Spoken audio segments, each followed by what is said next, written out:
Bonjour à tous, j'espère que vous allez bien. Aujourd'hui on se retrouve dans une nouvelle vidéo, c'est la 7e fois que je recommence cette vidéo. Oui, je répète, I repeat, c'est la 7e fois. Je suis à bout. Genre vraiment, je suis vraiment à bout. Je n'y arrive pas à faire cette vidéo, je n'y arrive pas, je pars dans tous les sens, c'est pas du tout clair, structuré comme j'aimerais que ce le soit. Pour que ce soit vraiment efficace et pouvoir aider le maximum de personnes, puisque c'est ça ma motivation première. J'ai vraiment envie d'aider un maximum de personnes, puisque la rupture c'est vraiment quelque chose d'horrible, de très difficile, de traumatisant, et en fait je prends tellement ça à cœur, je prends tellement ça à cœur que j'ai pas envie de faire ça de façon nulle. Donc s'il faut que je recommence 20 fois, je recommencerai 20 fois, c'est pas grave. Mais là je suis un petit peu à bout. J'avoue que là je commence à être un petit peu à bout, donc je vais vraiment essayer de me calmer et faire en sorte que cette fois-ci ce soit la bonne. Zen. Alors, avant que je commence à vous donner mes conseils, la façon dont je vais procéder, je vais vous donner mon conseil et je ferai systématiquement, ou presque, un lien avec mon expérience personnelle, puisque c'est plus fort que moi, je me sens obligée de parler de ce que j'ai vécu pour que ça percute, en fait, que vous puissiez peut-être faire du lien dans vos propres histoires, je sais pas, mais voilà, je n'arriverai pas à donner juste mon conseil et à ne pas m'appuyer sur mon histoire. Donc voilà, après je vais faire en sorte d'être respectueuse, de ne pas être blessante, d'être neutre pour ne pas blesser la personne avec qui j'ai été pendant très longtemps et la nouvelle personne avec qui je suis. Voilà, parce que je sais qu'ils vont tous les deux regarder cette vidéo et j'ai vraiment pas envie de blesser ni l'un ni l'autre ou de leur manquer de respect, genre vraiment pas. Alors, pour dresser un petit peu le tableau, le panorama en fait de mon histoire, de l'histoire de ma rupture, mon histoire et ma rupture avec mon premier amour en fait. On s'est mis ensemble début septembre 2009, donc voilà, ça remonte un petit peu, j'avais 17 ans à l'époque. On s'est séparés courant janvier 2017, on a fait une pause et quelques semaines après, il m'a quittée et on a continué à se fréquenter pendant un peu plus d'un an, c'est-à-dire jusqu'en mars 2018. Donc notre histoire au total, elle a finalement duré 8 ans et demi, donc c'est quand même énorme. C'est énorme, c'est une longue histoire. Voilà, donc comme je vous le disais, j'avais 17 ans, donc je me suis vraiment construite autour de lui, c'est-à-dire que c'était le noyau de ma vie, c'était vraiment mon premier amour en fait. Et voilà, je me suis construite à côté de lui, et c'est pour ça que notre rupture, elle s'est faite de façon assez lente. Puisque entre janvier 2017 et mars 2018, il y a quand même plus d'un an qui sépare ces deux dates. On avait besoin que notre rupture soit lente et pas brutale. Et j'en arrive au premier point de cette vidéo, qui est qu'il n'existe pas de règles en rupture. Chaque rupture est différente, au même titre qu'une histoire d'amour, c'est quelque chose de très personnel, une rupture au final. En fait, on a tous un procédé différent. En gros, il y a pour moi la rupture brutale, genre le besoin vital de tout couper, de bloquer la personne, de ne plus être en contact avec elle, de supprimer les photos, les vidéos, les souvenirs, de faire table rase de tout. Voilà, il y a des gens qui fonctionnent comme ça, et il y en a d'autres qui ont besoin que les choses se fassent plus en douceur, se fassent plus lentement. Voilà, il y a des gens qui ont besoin de ça, qui ont besoin de s'accompagner, d'être en contact avec l'autre, etc. pour vivre les choses de façon plus sereine. Je ne dis pas que telle ou telle rupture est plus efficace, moins douloureuse que l'autre. Je pense que les deux cas sont assez horribles. Mais voilà, en gros, il n'y a pas de règle et votre rupture vous appartient. À vous deux, en fait. Votre rupture vous appartient. Faut pas que vous culpabilisiez en écoutant les autres qui vont vous dire « Ah non, mais tu devrais arrêter de lui parler. Ah non, mais tu devrais arrêter de le voir. Hein. Mais pourquoi tu gardes les photos ?» Enfin voilà, voyez tout ce genre de jugement de valeur, en fait, de personnes qui pensent être bienveillantes, qui essayent de vous donner des conseils. Mais si vous êtes dans un schéma de rupture lente, et bien en fait entendre ça, ça va juste vous faire culpabiliser. Et je pense qu'on est suffisamment mal au moment d'une rupture pour entendre ce genre de propos. Et là je pense que mes amies que j'ai parfois accompagnées lors de rupture, je pense que là elles doivent rire jaune, se dire mais elle se prend pour qui celle-là? Parce que j'ai été comme ça, j'ai été très rigide et en fait au fil des années, non, je me suis beaucoup plus assouplie, je suis beaucoup plus tolérante. Je pouvais pas imposer ma vision des choses à mes amis en fait et à leur rupture parce que comme je vous disais, une rupture c'est personnel. Deuxième point de cette vidéo, c'est de pouvoir en parler librement. Je pense vraiment qu'il faut en parler autant que nécessaire à ses amis, à sa famille, tout simplement aux personnes qui vous sont proches, qui sont des personnes dignes de confiance, pour ne pas garder en vous en fait votre douleur, ne pas garder ces mots pour soi en fait, ces mots M-A-U-X. Surtout pas. En fait, je pense vraiment qu'il faut mettre des mots sur ces mots. Et à partir du moment où on met le mot sur son émotion, on arrive largement à s'en libérer. Alors oui, c'est un processus qui est difficile. Vous allez pleurer, oui vous allez pleurer. Parce que dire je suis malheureuse, je suis triste que tu m'aies quitté, eh ben ouais ça fout les boules putain. Ouais ça fout les boules. Et oui vous allez pleurer, oui vous allez être en colère. Et on en arrive au troisième point de cette vidéo qui est que il faut accepter ses émotions. Dans le sens où c'est normal que vous soyez en colère. C'est normal que vous soyez en colère. C'est normal que vous soyez malheureuse et triste. C'est normal, c'est légitime. Et toutes vos émotions sont légitimes. Oui, c'est injuste que cette personne vous ait quitté après tout ce que vous avez fait pour elle. Non, vous ne méritiez pas d'être trompé. Non, vous ne méritiez pas ci ou ça. Oui, vous êtes en colère et vous avez le droit. Acceptez d'être en colère. Ne luttez pas. Acceptez d'être triste. Ne luttez pas non plus. Plus vous allez étouffer vos émotions, plus vous allez essayer de les garder pour vous, plus dans votre cœur, elles vont être lourdes à porter ces émotions.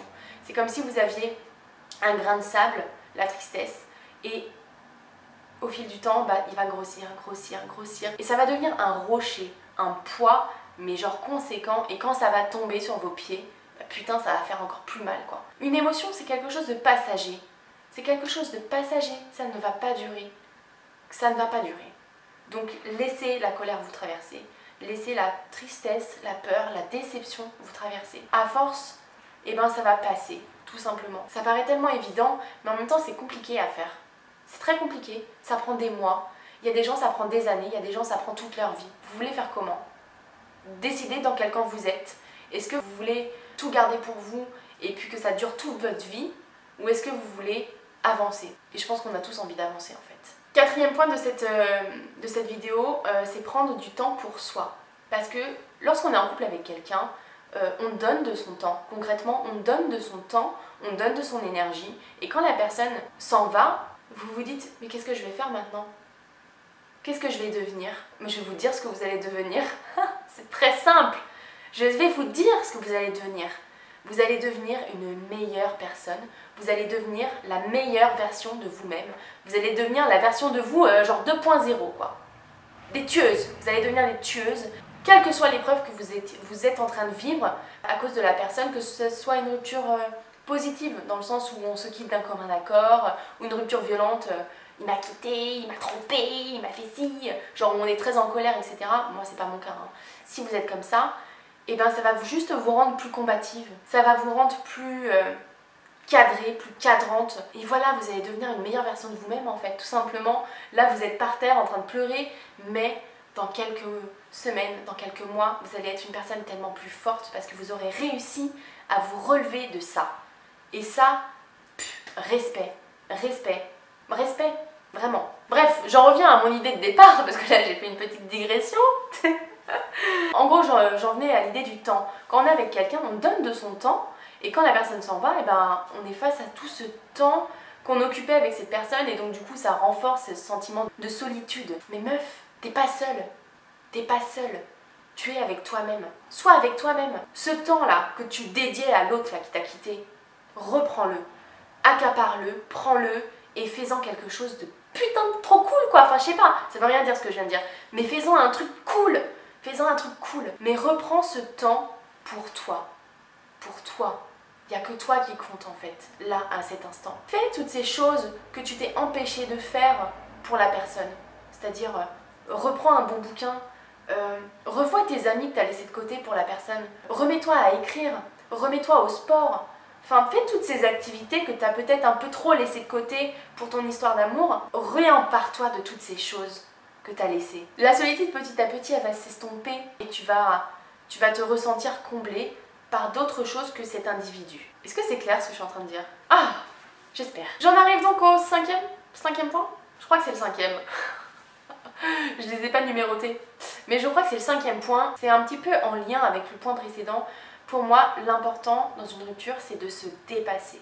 Lorsqu'on est victime d'une rupture, en fait, je pense que c'est naturel de se sentir nul. Je dis pas que c'est la réalité, parce que c'est faux concrètement, vous n'êtes pas nul. Mais on ressent ça, on se sent nul, on se sent pas digne d'être aimé, pas digne d'amour. Et en fait, c'est faux. Et je pense que le dépassement de soi, et ben c'est ça qui va vous aider à reprendre confiance en vous. C'est-à-dire que toutes les peurs que vous avez, vous devez les prendre à bras le corps et les affronter. N'ayez pas peur d'être seul. Vous voyez, moi par exemple, j'avais peur de plein de choses. Et il y a beaucoup de ces éléments, beaucoup de ces peurs que j'ai attrapé et que j'ai défoncé. Ouais, grave. Mais non, mais c'est vrai. Par exemple, voyez une activité que vous faisiez avec votre ex. On allait tout le temps au ciné ensemble, maintenant je vais pas y aller tout seul. Bah si. Pourquoi tu pourrais pas y aller toute seule? Si, vas-y. Moi, quand je suis allée voir un film la première fois seule au ciné, mais je pleurais dans la file d'attente, je pleurais dans la salle, je pleurais à la sortie, je pleurais dans ma voiture. Mais au final, est-ce que je suis morte? Genre quoi? Quoi? Je suis allée au ciné toute seule, et alors? Non, il n'était pas à côté de moi. Et alors? Et alors? Là, je pense, je le connais tellement, que là, en m'entendant, il est en train de pleurer. Je le sais, mais non, en fait. Arrête de pleurer. C'est la meilleure chose qui me soit arrivée, en fait. La rupture. Mais genre vraiment. Vraiment. Il pleure parce que ça réactive le fait qu'il m'a fait du mal. Mais et alors? Je vais y revenir après. Mais non, je vais y revenir après. Parce que là, je vais partir encore en digression, ça va être n'importe quoi. Mais en gros, ce que j'essaye de vous dire, c'est que toutes les choses dont vous avez peur, que vous avez peur de faire seul, eh bien faites-les. Partir en vacances seul, j'en avais extrêmement peur, je l'ai fait. Et ça a été les meilleures vacances de ma vie. Ça a été les vacances les plus enrichissantes personnellement. D'un point de vue vraiment profond et personnel, ça a été les meilleures vacances de ma vie. Parce que j'appréhendais tellement de traverser la France en voiture toute seule, d'être dans mon village en Corse toute seule. Enfin, il y avait plein de choses que j'appréhendais et en fait je l'ai fait. Et ça m'a fait tellement de bien d'être seule avec moi-même. Ce que j'essaye de vous dire, c'est que oui, ça va être difficile de faire toutes ces choses dont vous avez peur seule, mais au final, ça vous sera tellement bénéfique que vous n'aurez aucun regret. Vous n'aurez aucun regret. Et je pense que c'est ça le plus beau et le plus essentiel à retenir. En fait, tout ça, ça vous aidera à reprendre confiance en vous. Genre, oui, je suis capable de faire tout ça toute seule. Ou non, j'ai besoin de personne. Non, j'ai pas besoin de lui pour être heureuse. Et non, il est vrai, tu n'as pas besoin de lui pour être heureuse. De lui ou elle, tu n'as besoin de personne pour être heureuse. Tu as juste besoin d'être en phase avec toi-même et en cohérence avec toi-même. Si tu es cohérent avec toi-même, tu seras cohérent avec les autres et ça sera que positif, forcément. Nouveau point de cette vidéo, faire de nouvelles rencontres. Ouais. Je ris. Mais c'est vrai que quand on se fait quitter, on n'a plus confiance en soi. On se dit qu'on n'est pas digne d'être aimé, qu'on va jamais plaire à qui que ce soit d'autre, que jamais on aimera comme on a aimé. Alors oui, c'est vrai. Honnêtement, oui, c'est vrai. On n'aime jamais deux personnes de la même manière. Non. Mon premier amour, je l'ai aimé d'une façon inconditionnelle, complètement folle, complètement démesurée, complètement malsaine. Complètement malsaine. Et maintenant, j'aime complètement différemment, mais d'une façon beaucoup plus saine, beaucoup plus respectueuse, beaucoup plus équilibrée. Et voilà. En fait, on n'aime personne de la même façon, mais on aime quand même. Et oui, vous allez retomber amoureuse. Oui, vous allez avoir du désir pour quelqu'un d'autre. Oui, vous allez pouvoir attirer et être intéressante aux yeux de quelqu'un d'autre. Oui, bah oui, oui. Alors moi, honnêtement, hein, honnêtement, une semaine après qu'il m'ait quittée, j'avais un rendez-vous avec quelqu'un d'autre. Et oui, j'étais extrêmement au bout de ma vie, j'étais malheureuse, mais je me suis apprêtée, je m'étais bien coiffée, je m'étais bien maquillée, je m'étais bien habillée, parce que c'est important. Ça faisait une semaine, hein, j'étais en PLS, j'étais en face de l'autre et je ne pensais qu'à lui. Je me disais ouais c'est cool, mais je pense à lui, j'aurais préféré que ce soit lui en face de moi. J'aurais préféré que ce soit lui qui me regarde avec ses yeux là. Ah bah lui il me regardera plus jamais du coup, et là tu pleures comme une merde. Ça fait vraiment partie du processus de reconstruction en fait, de rencontrer d'autres personnes. Ça n'arrivera pas forcément tout de suite, mais rencontrer de nouvelles personnes et sentir le jeu de séduction, l'attrait, etc. Et bah ça va regonfler votre ego et on sait à quel point notre ego il prend cher quand on se fait quitter. Donc non, vous n'êtes pas destiné à cette seule personne qui vient de vous quitter. Non, c'est faux. Moi je pensais qu'il n'y avait que lui qui pourrait m'aimer. Qu'il n'y avait que lui qui pouvait être intéressé par moi. Bah en réalité non. Bah juste non en fait, c'est pas la réalité ça. C'est une croyance qu'on a Après, je sais pas si c'est valable pour tout le monde, mais moi c'était mon premier amour. J'avais ces croyances-là, croyances complètement fausses et limitantes. Peu importe le moyen, mais genre allez parler à des inconnus et vous allez voir que oui, vous pouvez les faire rire, oui, vous pouvez les intéresser, oui, vous pouvez les attirer. Bah ouais, bah oui. Après ça, tout ce processus-là, ça vient après, hein, ça vient pas le lendemain de la rupture, enfin ça dépend des gens, hein. Mais voilà quoi. En gros, ce que j'essaie de vous dire, c'est que faire ça, ça va regonfler votre ego et puis en plus de ça, ça va affiner vos critères. Ça c'est vrai, hein. Ça affine de ouf les critères, hein. Vos critères de ce que vous recherchez chez un homme. Avant-dernier point de cette vidéo, eh ben, je pense que c'est logique en fait, c'est tout simplement de laisser faire le temps. Et oui, sans surprise. C'est pas une légende en fait, le temps guérit vraiment les choses et c'est pas une légende urbaine, c'est genre la vérité pure et dure, c'est évident que le temps guérit les choses. Et je sais que c'est frustrant d'entendre ça parce que je me souviens que quand il m'a quittée, j'avais juste envie de m'endormir et de me réveiller et que ce soit terminé en fait. De ne plus être aussi malheureuse. Mais non. En fait, je voulais arriver directement au résultat sans apprécier le processus. Et non, en fait le processus ça a été ce qui a été le plus enrichissant et le plus formateur pour moi, donc au final je regrette pas. Je ne regrette pas de ne pas avoir pu m'endormir et me réveiller quand tout était terminé, non pas du tout. Après ce que je me dis c'est que la vie, et soyez-en sûrs, la vie elle met devant vous les obstacles qu'elle sait que vous pouvez surmonter en fait. Tout ce que la vie elle mettra devant vous, et ben vous pourrez le surmonter. Il n'y a rien qui peut vous arrêter parce que vous êtes plus fort et plus forte que ce que vous ne croyez. Et ça c'est tellement vrai, c'est tellement vrai. Et c'est seulement quand on est face à des épreuves qu'on s'en rend compte. Genre quand tout est bien, quand tout est nanana, bah on se rend pas compte en fait à quel point on est fort. C'est seulement quand on a le nez dans la merde qu'on s'en rend compte. Et juste pour ça, moi je le remercie, je te remercie de m'avoir quitté, vraiment, vraiment. Il y aura des moments où vous serez nostalgique de ce que vous avez vécu, vous y penserez, etc. Mais vous y penserez d'une façon en fait tellement différente. Quand vous venez d'être quitté, vous pensez, ça vous obsède et vous êtes dans la souffrance, dans la douleur, dans la torture psychologique. Alors que quand vous avez fait le deuil, et c'est là où vous voyez si vous avez vraiment réussi à faire le deuil, c'est que vous repensez à tout ça d'une façon beaucoup plus détachée, beaucoup plus bienveillante. Et voilà, et c'est différent en fait. Je sais pas comment vous expliquer. Donc pour conclure cette petite vidéo qui a été extrêmement longue et compliquée à filmer, ce que je voudrais que vous reteniez de tout ça, c'est que vous êtes beaucoup plus forte que ce que vous ne pensez et que en fait si ça n'a pas fonctionné avec cette personne, c'est tout simplement parce que vous n'êtes pas fait pour être ensemble et la personne qui vous a quitté a su le voir avant vous en fait.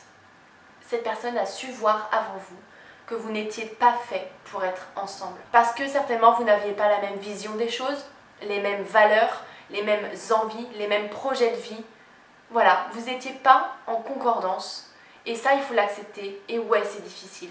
Oui, c'est long, mais au final, vous verrez que quand vous aurez fait votre deuil, quand vous aurez rencontré la personne qui a les mêmes valeurs que vous, les mêmes projets de vie que vous, et bien voilà, vous serez reconnaissant en fait.